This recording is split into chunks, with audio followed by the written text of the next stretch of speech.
هاي جايز، كيفكن؟ رجعنا لكم بفيديو جديد وهو طريقة تحضير حراق اصبعه. وصفة كتير طيبة وشهية وكمان كتير مميزة.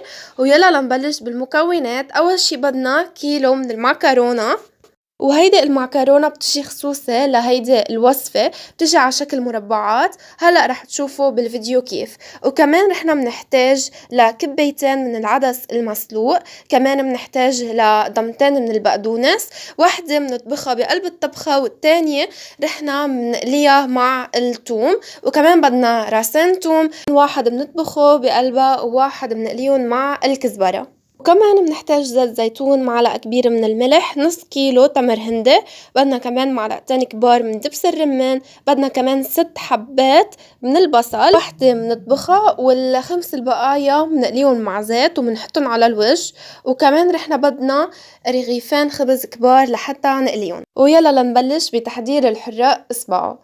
اول شي بنضيف النص كيلو تمر هندي، منضيف كمان فوقن مي مننقعن لمدة ليلة وحدة. إذا ما نقعتون فيكن تضيفوا عليهم مي مغلية. وهلأ بدنا نفركن كتير منيح بهيدا الشكل لحتى نطلع كل العصير منن. شايفين بهيدا الشكل مثل ما عم تشوفوا بالفيديو. وبعدين بدنا نصفيهم بهيدا الشكل.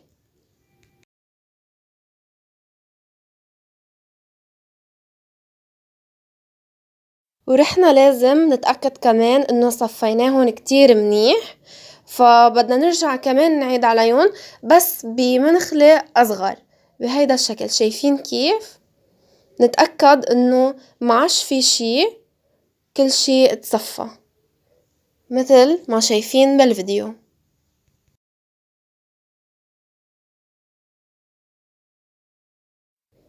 وهلأ صار وقت نحضر العدس. أول شي أكيد بنغسله كتير منيح بالمي، بعدين بنحطه بقلب الطنجرة وبنغمرن بالمي، وبعدين أكيد بننطر لحتى يغلي وكمان لحتى يستووا منيح.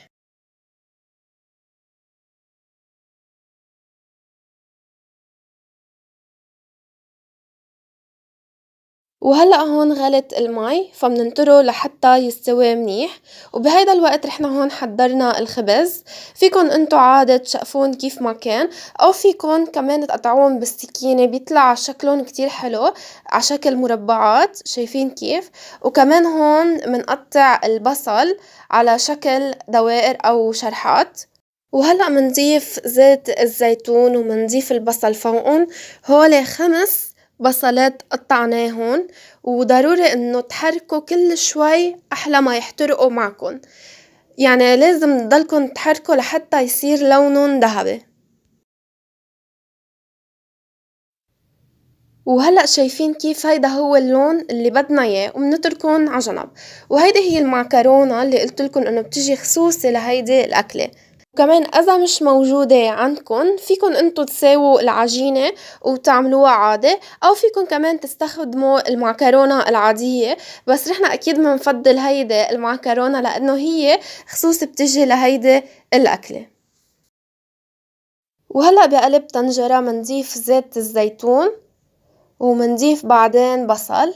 اكيد بنكون محميين الزيت قبل ما نضيف البصل، بصلة واحدة كمان. وكمان بدنا ننطرها لحتى اللون يصير ذهبي، بعدين منضيف العدس فوقن.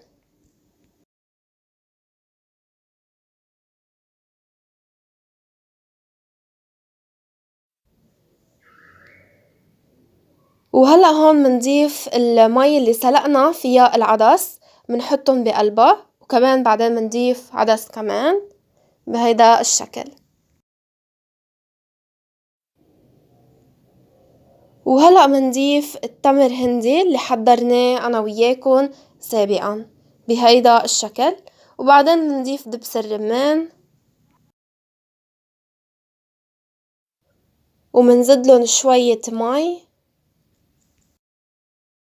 ومنضيف كمان الملح والثوم، راس ثوم واحد. وكمان بدنا نضيف هلأ ضمة الكزبرة. وهلأ بدنا نحركن منيح وبنتركن لحتى يغلوا. وهلأ هون عنا غليت المي، فبعدين بنضيف المعكرونة، فيكن انتو تسلقوها قبل وبعدين تضيفوها، أو فيكن دغري تضيفوها وتسلقوها هون، وهلأ بعدين بنتركها لحتى تغلي ولحتى تستوي المعكرونة، ولازم كل شوي تحركوها. وهلأ هون بدنا نضيف زيت الزيتون عشان نقلي التوم مع ضمة الكزبرة.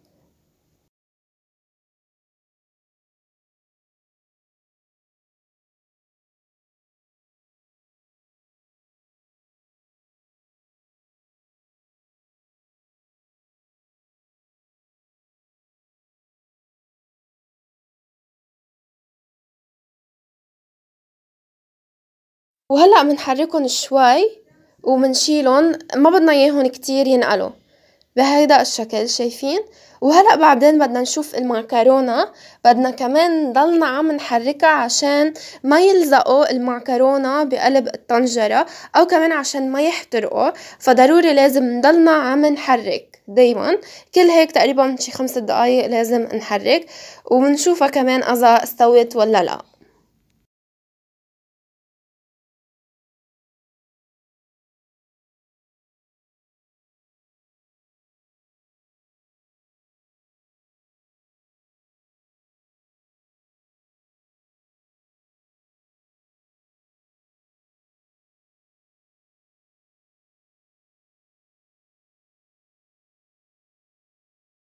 وهلأ عنا هون المعكرونة استوت فصارت الأكلة جاهزة للتقديم، بس قبل ما يخلص الفيديو في شي كتير ضروري وهو التزيين، أهم شي بهيدي الأكلة هو التزيين، في عنا الخبز العربي اللي قليناه شايفين كيف هلأ منضيفن منزينن حسب ما انتو بتحبوا، رحنا حطينا خط أول شي خبز بهيدا الشكل، بعدين كمان عالطرف التاني حطينا خبز وحطينا بالنص التوم والكزبرة اللي قليناهن، فيكن انتو تزينوهم متل ما بدكن كمان، وكمان ما تنسوا البصل كمان اللي قليناه أهم شي بهيدي الأكلة.